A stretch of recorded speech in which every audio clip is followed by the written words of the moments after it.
And it is me again, Mr. Bellamy, back here for another game. So this is how we're going to play curling, Olympic curling in my gym. What we're going to do is I have square marked off on the floor.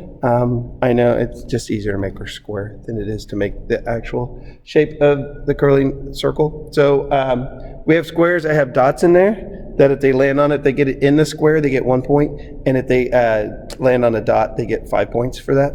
So I have some sandbells down there where some cones are.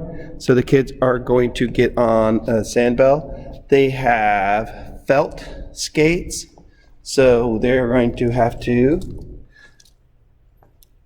use the little pieces of felt here to skate on, and they're going to skate from the blue line to the yellow line, and then they're going to toss the sandbell and try to get it into the square or to knock another person or the other teams out.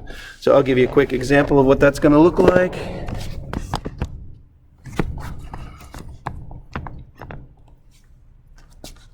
Don't forget my skates. So I'm going to have them way down here at the other end of the gym so they get to do a little bit more of the exercise.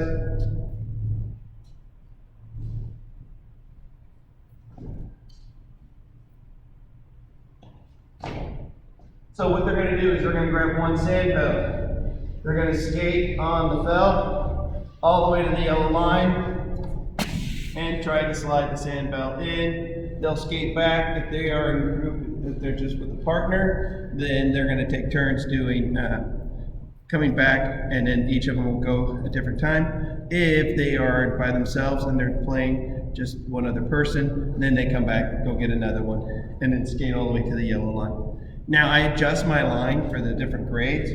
So the younger my grades, I scoot it closer. The older, I move it back further, just to make it a little bit harder. They can knock it out. So if they use a sandbell and they knock that out, then there's no points or the sandbell that's in it.